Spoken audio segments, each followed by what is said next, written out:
CrossFitTracking.com here to compare the two between the Polar Vantage V, this is the Titan series, as well as the Polar Ignite, to compare the basic summary of differences. Obviously, you can see the primary difference is the screen quality.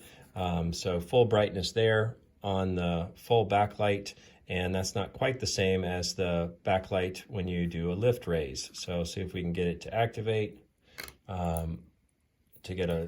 that's the backlight on the Vantage V. So obviously there's a difference in brilliance, readability, and brightness. So we'll see how that sort of feels over the next few weeks when I wear the Polar Ignite to compare it to the 245. But the other primary difference is they both have touch screens. So, you'll be able to still navigate through the different menus here. One of the primary differences in the Vantage V is you can see if you're training or detraining. This one doesn't have my last workout sort of added into it. You don't get that component option here. So with the Ignite, it does not show you your training load built into the watch. You have to go to the watch app for it. So it's one of the missed benefits. There are a number of missed benefits. So all the same other screens are basically here. You can still dive in and get the same stats for your nightly stats. You can still get the FitSpark recommendations. You can get all those same basic things on the watch itself within the Polar Ignite. So no real loss of benefits. When you look at the overall size and shape benefits, they both use a 1.2-inch screen. They both have a similar resolution, although in the Polar it cuts off the bottom, so you have 240 by 204 versus 240 by 240 here. Differences in size. This is 46 millimeters wide. This is 43 millimeters wide, and you can obviously see a difference in the thickness. As the Vantage V has a thickness of 13 millimeters versus the Polar Ignite of 8.5, which is a huge percentage difference. So, obviously you'll feel the Vantage, plus the differences in the band. This has a fixed band, whereas the Polar Ignite just has the quick release, floppy bands, which feels a little bit more comfortable day to day versus the fixed. It's got a little bit of thickness there. They both use the same heart rate tracking. So both have the same heart rate monitors on the back. So we'll probably get the same and similar stats.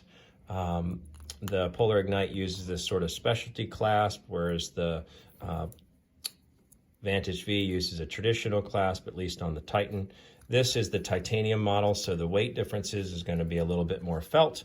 So the weight of the Vantage V Titan model is 59 grams versus on the Ignite, it's only 35 grams. So significant size difference there. And then in the Polar Vantage regular, I think the weight is around 68 grams, so you're almost half the weight on the Ignite. Same basic stats. The things that you will not get on the Ignite over the Vantage V, you will not get orthostatic testing, which is what they call the Recovery Pro. And if you see my video of the Phoenix 6 compared to the Vantage V, you'll see that I didn't find the orthostatic testing to be of any value compared to the nightly recharge. It's basically you just have to wear a chest strap for 3 minutes in the morning, and it compares what they evaluate you're recovered or not recovered based on the stats in that three-minute window. I didn't find myself using it. So Recovery Pro is not on the Ignite, but I don't find it to be a loss. When it comes to CrossFit training, you will not get the running stats and all the running details that the Polar Vantage V is made for. It's made for a lot more running details. So it's got running power built into the watch. It's got a muscle load evaluation. And it's got other stats for when you go on a run, like cadence and speed built into the watch face itself, built into the screen when you're watching, which you don't get in the Ignite. And there's a number of others which I'm not going to evaluate because this is a CrossFit tracking website. You do get multi-sport tracking here, so you can build a layering of different sports, and it's all combined in one workout and one evaluation, versus here you have to start and stop the different pieces of the workout. And then obviously your cardio load will not be quite as accurate because it was not continuous. It's 3 separate workouts. You get more buttons clearly on the Vantage V, 5, you get 1 on the Ignite. But those are the primary differences from a CrossFit evaluation standpoint. The Ignite is more of a perfect watch, in my opinion, just because of the visibility of the screen, even on the screen. So when you go into a workout, you can lock it from here. You can actually, turn the screen on. So once you start a workout, you have the ability to turn the screen on at all times. So that helps with tracking your workout in the middle of the workout.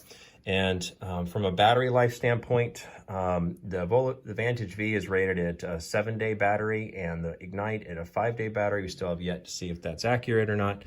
I'm finding the Vantage is underestimated on their, website, as far as 7 days, because I'm not using as a lot of GPS, because we're doing CrossFit tracking. We don't need GPS as much. I'm finding that it's going longer than 7 days, or it's estimated to go longer than 7 days. They both use the same charger, so there's no loss there. But there is a much more robust battery built into the Vantage V. That's just the basic overall summary of the two watches. The Vantage V, this is the Titan model versus the Ignite. CrossFittracking.com. Thanks so much.